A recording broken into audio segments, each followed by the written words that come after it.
الجواز احلى واعظم منظومه ربنا خلقها لنا، بس احنا اللي مش عارفين ندوس على الزرار الصح. تعالوا معايا وانا بجهز، عندي شغل في قناه النهار، هعمل ميك اب للمذيعه القمر سلمى عادل، تقدروا تروحوا تشوفوا البرنامج عشان تشوفوا اللوك اللي انا عملته لها.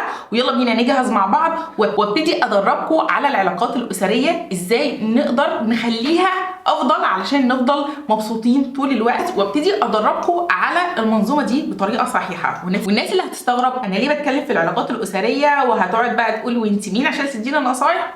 انا بشتغل ميك اب ارتست من اكتر من 11 سنه، بس مجال دراستي هو علم النفس وخصوصا العلاقات الاسريه والارشاد الاسري والزواجي. فعلشان كده بديكم معلومات عن العلاقات الأسرية بناء على العلم اللي بذلت فيه مجهود ودرسته لأكتر من 5 سنين، فزكاة العلم نشره، فبنشره لكم عن طريق صفحتي بتاعت الشغل. يلا بينا بقى اجهز لكم حاجه تتبسطوا بيها وتشربوها وتستمتعوا كده واحنا بننور لمبه عقلنا، لان انا حلمي ان مجتمعنا يبقى امن وافضل لينا ولاولادنا، وان احنا طول الوقت نكون مبسوطين. مين فينا مش عايز يبقى مبسوط في حياته ويخلي حياته الاسريه اسعد من الوضع اللي هو فيه؟ مين فينا حياته الاسريه مش بتاثر على جوده حياته كلها كشغل او علاقات خارجيه خارج البيت؟ كلنا طبعا، لان طبعا السعاده الصح تبتدي من بيتنا. فعلشان كده احنا عايزين نتعلم ازاي حياتنا الزوجيه تبقى اسعد. الحقيقه ان الجواز افضل حاجه ربنا خلقها لنا، الجواز افضل حاجه خلقها ربنا للانسان، بس احنا مش عارفين ندوس على الزرار اللي صح، وكل اللي بنعمله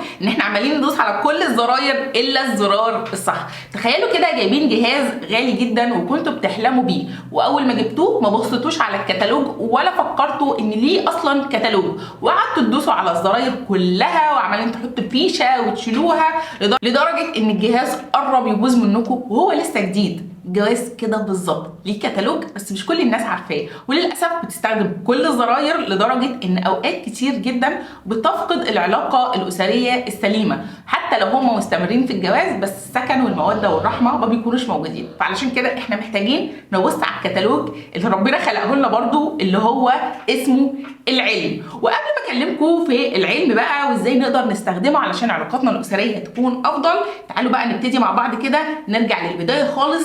ايه اللي بيبوظ العلاقات الاسريه؟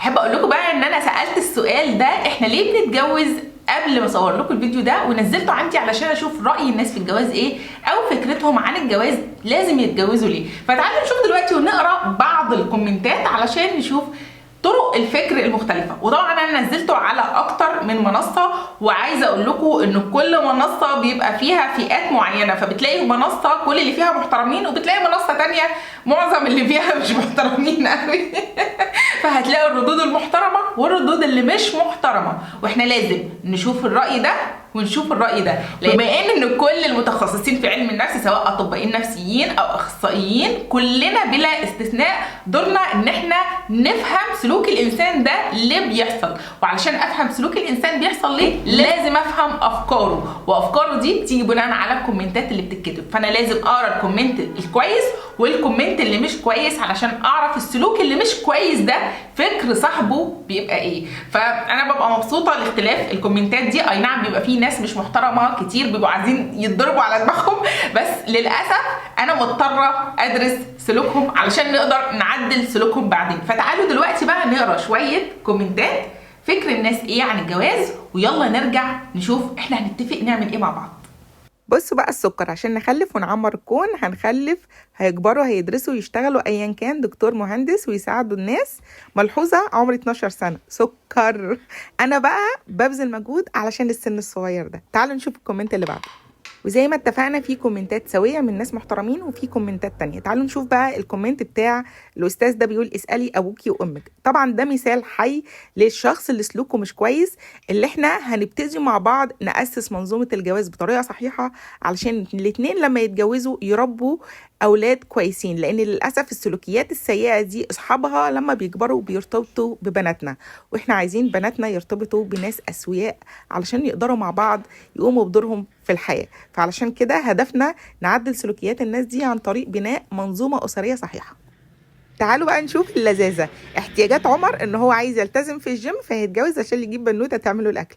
فانا قلت له اطلب لك اوردر يا عمر. طبعا عمر بيهزر واحنا فاهمين ان في شباب صغننين بيحبوا الهزار واحنا متقبلين ده عشان ما يجيش حد عنده مشكله نفسيه يدخل يشتم او يتفه منه او يقلل منه، وخصوصا الناس اللي سنها كبير. احنا لازم نحتوي الجيل الصغنن ده، ولازم اكد عليكم ان احنا بنعلمهم باللعب وبالترفيه بالهزار. الجيل الصغير ده لازم نصاحبه، تمام؟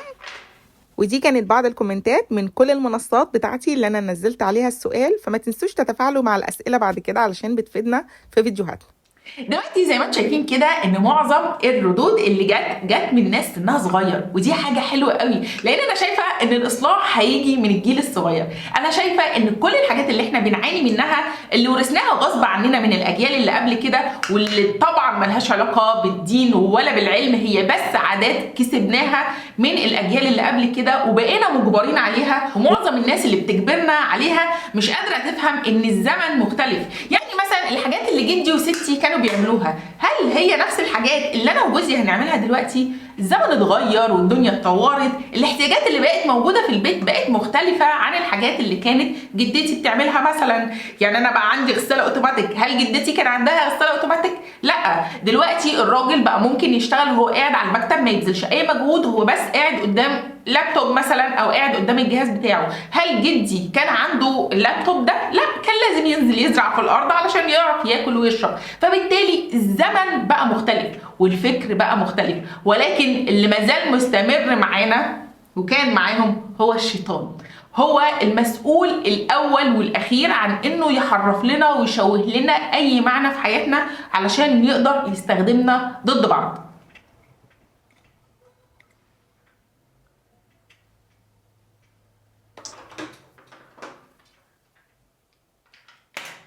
الحقيقه ان الشيطان هو الكائن الوحيد اللي عايز يبوظ لنا منظومه الجواز، وزي ما قلت لكم ان منظومه الجواز دي افضل حاجه ربنا خلقها لنا. علشان كده الشيطان الكائن الوحيد اللي مش عايز منظومه الجواز دي تبقى في الشكل الصحيح والسليم ليها، علشان هو ما بيحبناش. دي حاجه احنا كلنا عارفينها. فعلشان كده اكتر حاجه بيركز فيها هو انه يبوظ لنا منظومه الجواز، وبناء عليها بنعيش في اتعس حياه واتعس لحظات حياتنا واحنا متجوزين. فعلشان كده احنا تركيزنا ودورنا في الزمن اللي احنا فيه ده هو اننا ندور على المعنى الحقيقي للجواز ونبتدي ندرب الناس عليه، علشان من خلاله هنقدر نبني اسر كويسه، ومن خلاله هنقدر نبني مجتمع امن لينا ولاولادنا. لو تلاحظوا في الكومنتات اللي انا حاططها لكم في بنات لسه سنها صغير حبايبي عندهم 10 و12 سنه. شايفين دول مهمين عندنا جدا لدرجه ان احنا نقدر نبذل شويه مجهود زياده علشان نسلمهم الدنيا والمجتمع ده في احسن وضع وفي احسن حال، علشان يقدروا يكونوا منتجين ومبدعين ويقدروا يعيشوا حياتهم في احسن حال. علشان كده انا درست علم نفس وخدت كورسات ارشاد اسري ونفسي ولسه مستمره في الدراسه، وهقدم لكم المحتوى ده من خلال صفحتي علشان ابتدي ادربكم انتوا كامهات، علشان نقدر انا وانتوا نبني ونربي جيل صح. لان احب اقول لكم ان احنا علينا العامل الاكبر في التربيه. في مجتمعاتنا العربيه مقسمين الادوار ومخلين البنات هي المسؤوله عن تربيه الاولاد. فاحنا محتاجين اصلا نشوف هل البنات بس او الستات بس المسؤوله عن تربيه الاولاد، ولا لازم الزوجين يشتركوا مع بعض في التربيه؟ طيب هل في حاجه ناقصه في التربيه نقدر نعوضها؟ طيب هل احنا لازم نفضل مستمرين على نفس خطى اجدادنا ونفضل وارثين من عندهم الافكار اللي كانوا بيديروا بيها حياتهم اللي ما بقتش موجوده دلوقتي؟ التطور اللي احنا بقينا فيه ما كانش موجود عندهم. طب ينفع احنا نمشي نفس القواعد بتاعتهم في الزمن اللي احنا فيه ولا ما ينفعش؟ كل الافكار والاسئله دي لازم ندور على اجابتها ولازم نفهمها صح وكويس ونبتدي نتدرب عليها علشان نقدر ندرب اولادنا عليها، علشان احنا هنتسال قدام ربنا عملتوا ايه؟ ساعدتوا الشيطان سواء بسكوتكم او بفعلكم اللا انساني معاه، ولا كنتوا ضده بانكم فكرتوا ودورتوا على الحل وبقيتوا تقولوا للغلط لا وبقيتوا تصلحوا الغلط؟ فكل حاجه بايدينا. فاحب اقول لكم برضو ارجع واقول ان منظومه الجواز احلى منظومه ربنا خلقها لنا، فاحنا محتاجين نفهم ايه هي اصلا منظومه الجواز وايه هو الجواز وبنتجوز ليه. فانا عايزاكم بقى تسالوا الاسئله دي لنفسكم وتردوا عليا في الكومنتات، لان انا مش هقدر اهاتي لوحدي، وممكن مع عدم التفاعل او ان انا احس ان انا قاعده في صحراء اضعف واسكت واهدى. بس الحقيقه ان بعد الكومنتات اللي انا شفتها دي، وخصوصا من بنات عندهم 10 و12 سنه، حسيت ان انا لا، ما ضيعتش 6 سنين من عمري في دراسه علم النفس والارشاد الاسري كده هباء. ان فعلا الوقت والسنين اللي انا ضيعتها في الدراسه دي مش ضايعه، دي فعلا هقدر من خلالها اساعد البنات دول. انا بحب البنات جدا وبحب الاولاد، انا بحب الاطفال عامه وبحب الناس كلها، بس انا بحب اهتم بالاطفال زياده شويه، لان هم حبايبي بيكونوا لا حول ليهم ولا قوه، ضعاف. بتبقى الاهالي هي اللي قادره تسيطر على الامور شويه وتقدر يا توجههم صح يا توجههم غلط. فانا دوري ادرب الاهالي ان هم يتعلموا ازاي يدربوا اولادهم صح، ودوري كمان ان انا احاول بقدر الامكان اعمل محتوى انزل بيه لسن الاطفال الصغيرين دول. يلا بينا ننطلق مع بعض، ويلا بينا نعمل شير للفيديو ده علشان الفكره توصل للناس، ونبتدي نعمم اهميه الجواز مش نلغي اهميه الجواز، علشان الجيل اللي طالع ده يا يتعقد ويبعد عن الجواز خالص، يا نرجع نحببه في الجواز. وعلشان نقدر نحببه في الجواز لازم احنا كجيل كبير شويه يفهم ايه هو الجواز. ففي الفيديو الجاي ان شاء الله هنشرح ليه الشيطان لازم يخرب اي علاقه اسريه، هنشرح ليه الشيطان مركز قوي على العلاقات الاسريه ومصمم ان هو يهدم الاسر ويهدم العلاقه الزوجيه اصلا. فالفيديو بتاع بكره هتبقى فيه الفكره دي، ولو انتوا عارفين اجابه السؤال ده اكتبوها لي في الكومنتات علشان احنا طول الوقت هنتعلم من بعض. ما تنسوش تعملوا لايك وشير للفيديو علشان يوصل لاكبر عدد من البنات، وما تنسوش تعملوا فولو بقى علشان يوصل لكم كل الفيديوهات الجايه. هروح اكمل الميك اب بتاعي علشان انا كده اتاخرت على الشغل، وهنزل لكم بقى الفيديو اللي انا رحت فيه مدينه الانتاج. اشوفكم بقى في الفيديو الجاي.